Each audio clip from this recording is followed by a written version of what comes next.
360. We are back in the studio, and we're here talking fights with my man Jon Fitch. What's up, baby? How you doing, man? How's everything? Thanks for having me. No, I can't complain, man. How are you doing? How's training? Good, man.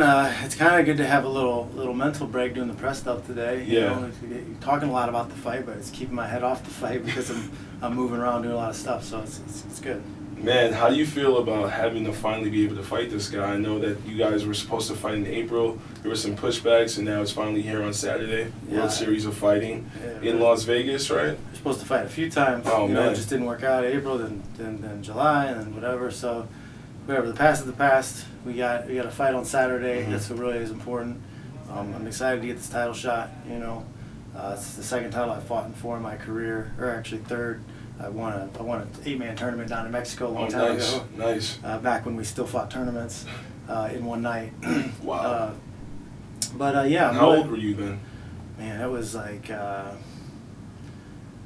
2004, 2005 maybe. Okay. Yeah, it was a while ago. It was a while ago, yeah. 10 years, 9 years, somewhere like that. Yeah. But yeah, it was fun, but I'm glad those days are a little bit over. Got you. 2 fights in a night, it's a little rough. It's a little brutal, yeah. Yeah, you fight once and then things start swelling up and getting sore, and then you got to go back out there. So I have another question for you. Does the fight have potential to take place at the World Series of Fighting next year again? You mean like a rematch? Yeah. You know, I hope not. I hope the idea is that I beat him so badly that nobody wants to see me fight him again, and he doesn't ever want to fight me again. That's real. Do you think this fight on Saturday will take the whole series, the franchise, to the next level? I hope so. I hope you know, I can represent the organization and put a real name and a face on the organization, and really push the popularity of our org and the things that we're doing together, and you know, make it a competitive entity against UFC and Bellator and ONE FC out there.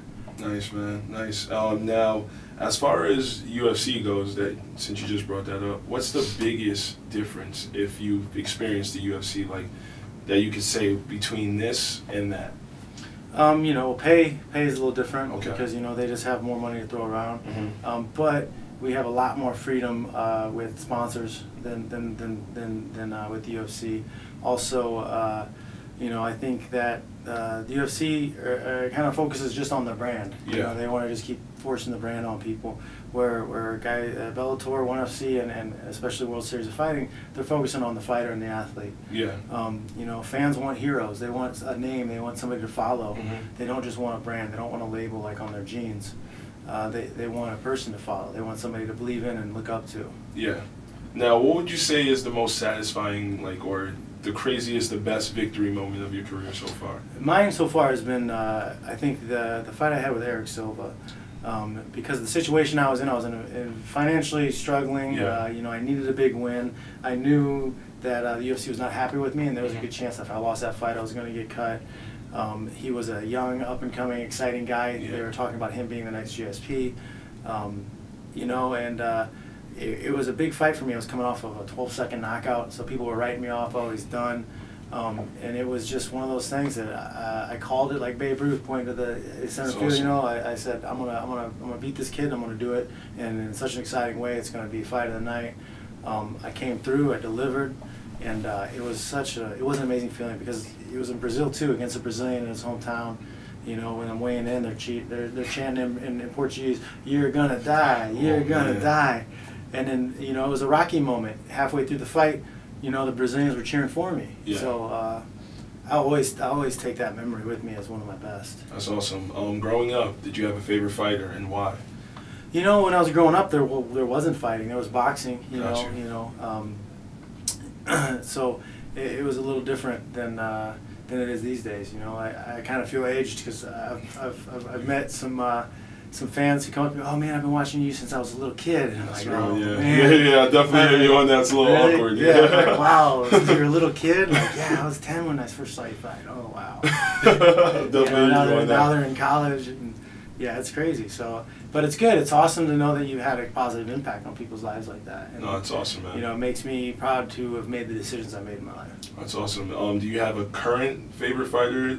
Obviously, next to yourself. You know, like, is there someone that you're a fan of that you're checking out right now? Oh, just Cain Velasquez is nice. was a teammate of mine at AKA. I'm now with One Kicks Gym in Las Vegas. Yeah.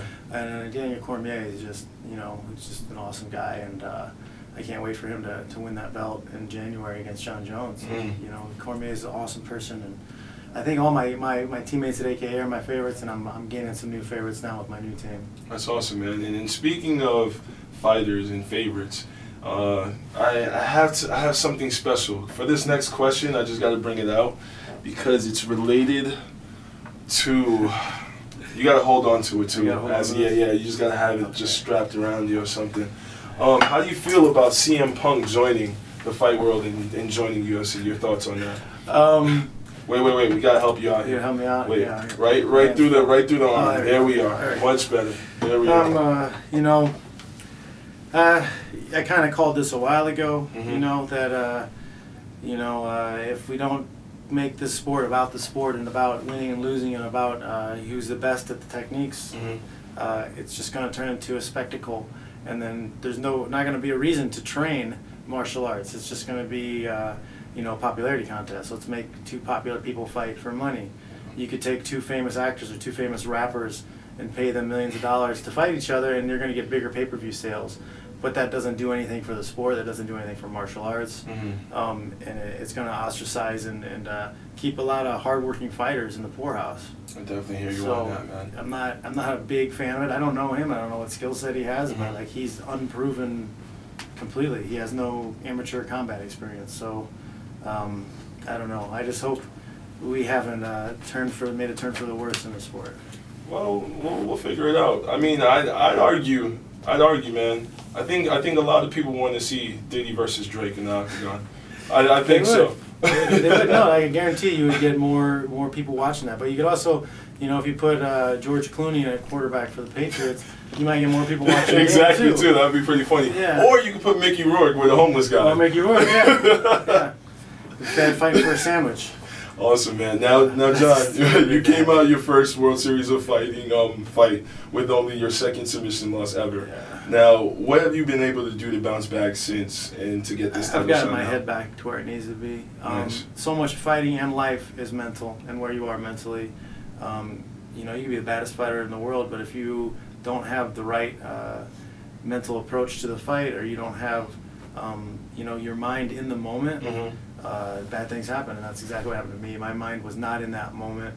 I was looking past that fight. I was looking to the future and proving whatever, rather than just focusing on what I was doing at that moment. No, I definitely hear you on that, man. Well, we definitely wish you luck with the fight for sure, but we're still not done yet. We have a few more questions. I definitely want to know this for sure because I am a music head. I'm a music fan. You seem like you're pretty up to date with your playlist also. What song can we expect you to walk out with? Oh, well, or walk out to? I have a theme song that I've used for all my fights, pretty much all my fights, at least all my UFC fights, and then all my World Series of Fighting fights also. And that's Johnny Cash's version of Rusty Cage. It's awesome. That's a great song. It's very just ominous. It gets you, it gets you. It's a good timing too when the guitar switches over a little heavier. That's right when I walk into the cage. Yeah. It's a good fit, and my fans love it, and I love it, and I get chills when I hear it. So. No, I hear you. So you're from Las Vegas now, by way of California, but originally from Indiana. Yeah. Indiana, and that's a huge basketball state. Yeah, it is. Huge. Favorite team growing up? We always watched the Pacers when I was growing up. Yeah. But I just kind of stopped watching basketball when I got into wrestling. Got you. So I don't play basketball, but I still got a jump shot.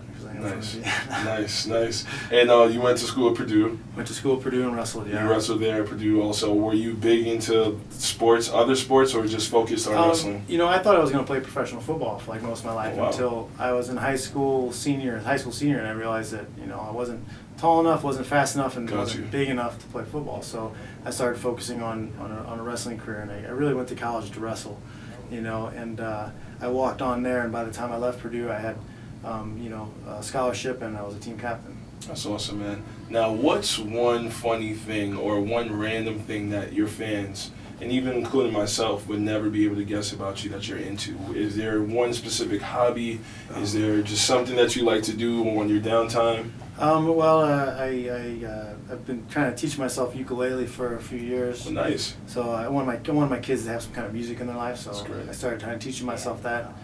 It's really easy to do with YouTube. You can yeah, YouTube. You learn anything with YouTube. Yeah. Anything that's like remotely embarrassing to ask out loud, you can just go on Google or YouTube and you'll be just fine. Yeah, somebody's got a step-by-step how-to on it. And then, you know, I listen to reggae. Reggae is like what I listen to all the time. Eka Mouse is my favorite. Nice. Ever, yeah. Nice. I'm a Bob Marley guy, of course. You know. Well, Bob's a king, of course. Bob's a king, but Eka Mouse he's. Yeah, I think you gotta help me out there and put me on or something like that, man. Yeah, check him out. Well, you'll fall in love for sure. I appreciate that, man.